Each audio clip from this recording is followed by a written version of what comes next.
Meet Tyler. Tyler isn't special. He's not a tech founder. He's not a senator. He's not some shadowy data broker lurking in a server farm. He's just a rabbit trying to get through his sophomore year without completely falling apart. One afternoon after track practice, he's cooling down with his crew outside the sports hall when his friend Danny whips out his phone and says, "You guys are on Hopvine, right?" Blank stares. Hopvine. Nobody's heard of it. Danny grins and flips his phone around. There it is, a slick profile page. Favorite things. Recent outings. A highlights reel stitched together from his best moments. He looks like he just invented fire. He's been building it for weeks, he says. It'll change how rabbits connect. Get on it. Tyler hesitates. His parents always told him to keep his life off the internet. Old-fashioned? Maybe. But he felt that warning in his chest every time someone said, "Just share it online." Still, the rest of the group is already downloading the app before Danny finishes his pitch. And Tyler is the only one standing outside the circle. He holds out. For a while. Then he finds out that Amber from his communications class, Amber, who he's been building up the nerve to talk to for 3 weeks, just joined Hopvine. Posted her first photo. Already got 47 likes. Tyler downloads the app that night. And that's where things start to go sideways. Because here's the thing. Hopvine isn't just an app. It's a machine. And Danny, good old Danny, who said it would change everything, isn't just Tyler's friend. He's the carrot behind the curtain. See, back before Hopvine, the rabbit world worked a certain way. You made friends in the Warren, at school, at practice, at the corner carrot stand. Your social circle had natural limits because, well, the world had natural limits. Then along comes Danny Holbrook, sharp, young, freshly out of Harvard University, with a vision. What if rabbits didn't have to leave their warrens to meet each other? What if connection was just a tap away? What if the whole rabbit world could be one big social circle? Sounds beautiful, right? And at first, it kind of was. Hopvine took off like a carrot rocket. Everyone joined. Students, parents, local businesses. Even the most stubbornly offline rabbits eventually caved to the pressure. Completely free. No entry cost. Just sign up, build your profile, and connect. And Tyler, like millions of other rabbits, took the bait. He wasn't reckless. He wasn't naive. He just wanted to talk to Amber. But the worst part of what's coming. He won't even see it happening. Tyler's feed starts out feeling good. Friends posting wins. Teammates showing off their times. Amber sharing photos from a weekend trip. But then something quiet and corrosive starts seeping in. Every post is someone's best day. Every photo is somebody's highlight. The whole feed is a wall of peak moments. And Tyler is just training hard, eating dining hall food, getting average marks. He starts measuring himself against feeds, against likes, against rabbits he barely knows in real life. Meanwhile, behind all of it, Danny is watching. Not just watching, tracking, cataloging, building a picture. Danny knows something Tyler doesn't. Social creatures will do almost anything to feel like they belong. Post more, share more. Chase the little dopamine spike of a like notification. And every time Tyler does that, every time any rabbit does that, he hands Danny another piece of himself, his mood, his insecurities, his relationship status, his shopping wishes, his political gut reactions, one post at a time, one scroll at a time. Before we get into how far down this hole goes, this video is generously bankrolled by the Carrot Republic. Join us today to watch these videos. Thanks for that. Back to Danny. Because here's what Danny is actually building. Not a social network. A carrot mine. Every click, every scroll, every like, every deleted draft. Yes, even the posts you type out and don't send is being logged, packaged, sold. Turned into a product that Danny serves up to an entire warren of advertisers, data brokers, and political operators who will pay fat stacks of carrots for a detailed map of your brain. And Danny hired psychologists to make sure you never put the phone down long enough to notice. Think about that. Actual psychologists on payroll, designing the interface so that putting your phone down feels like a small loss, so that checking your notifications feels like scratching a phantom itch that never quite goes away. Now scale Tyler's profile up to 60 million rabbits doing this every day. That's not a social network. That's the most detailed surveillance operation in the history of the rabbit world. And the subjects are paying for it with their attention, their emotions, and their time. And Danny and his investors? Laughing all the way to the carrot bank. Tyler starts noticing the cracks. He mentions to his group chat that his running shoes are destroyed. Needs new ones. That same night, his Hopvine feed is wall-to-wall shoe ads from Beaky and Bababas. He checks out Amber's profile and notices she's into specialty herbal teas. Does a quick search.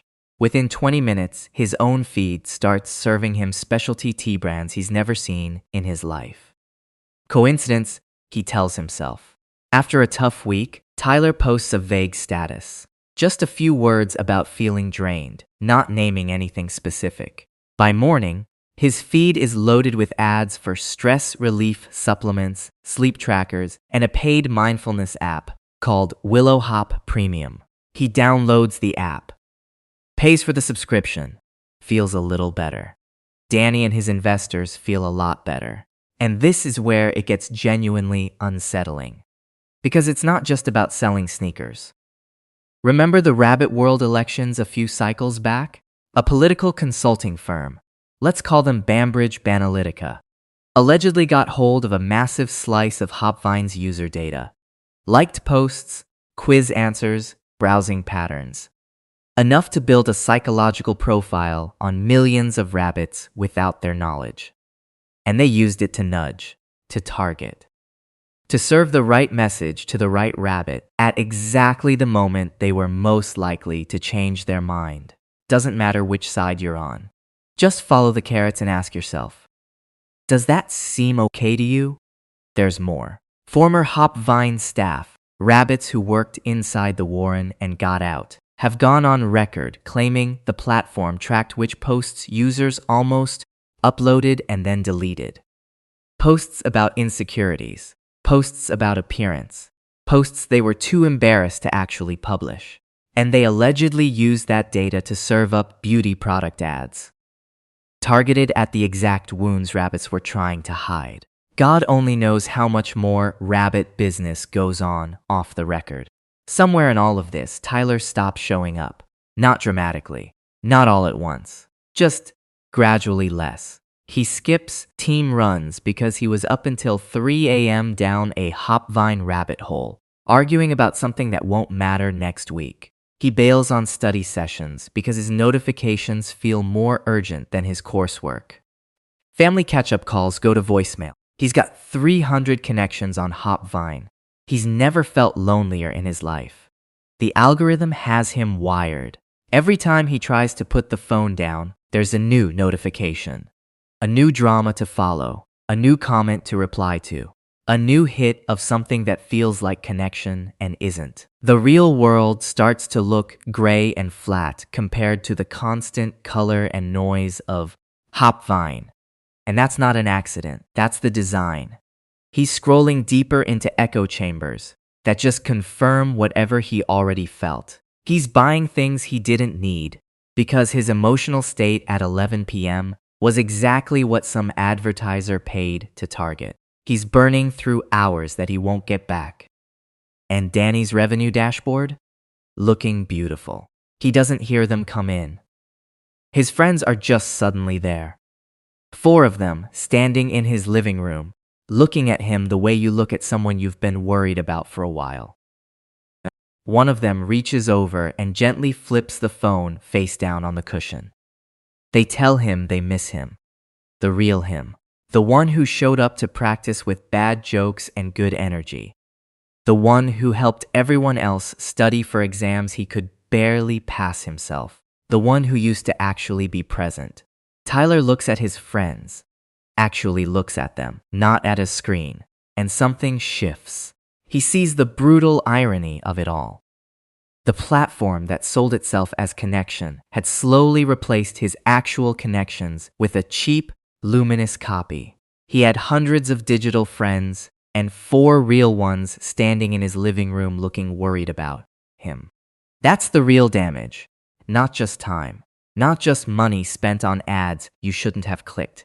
The slow erosion of the actual world in favor of a substitute. Tyler's story isn't unusual. That's the part that should make you uncomfortable. This is Millions of Rabbits. Right now. Today. He starts small, dispreets the app. Not forever, maybe.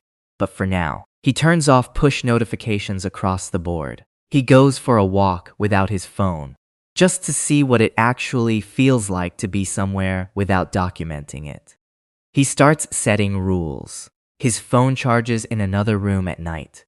Certain hours are screen-free, and he gets deliberate about what he puts back online, if he goes back at all. Because here's the thing nobody on Hopvine's revenue team wants you to figure out. Your time and attention are the most valuable things you own. More valuable than your credit card number. More valuable than your email address. Every second you spend in the feed is being converted into carrots for someone who would never in a million years hand you a single one in return. So what can you actually do? You put limits on it. You use it like a tool, not a habitat. You notice when you're doom scrolling and you put the phone down. You protect your attention the same way you'd protect your wallet. And you talk to the rabbits in your actual life. Because your Warren, the real one, the warm one, is still there. Tyler's path isn't clean or quick. The phantom itch to check his phone is still there sometimes. But he's handling it. His story is shared by hundreds of millions of rabbits in the Warren right now. Some of them haven't had their intervention yet. Some of them are still staring at the screen wondering why they feel so empty when they have so many friends.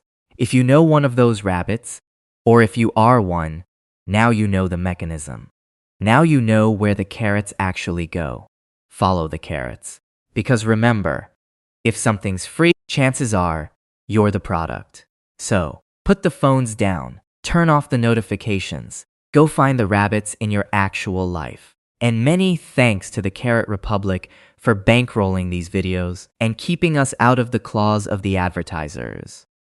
We've been talking about this whole time. That's not lost on us. So if any rabbits are confused, this has been a satirical explainer about social media addiction and the business model that feeds on it. Please do not sue Rabbit. Have a good one. We'll see you in the next one.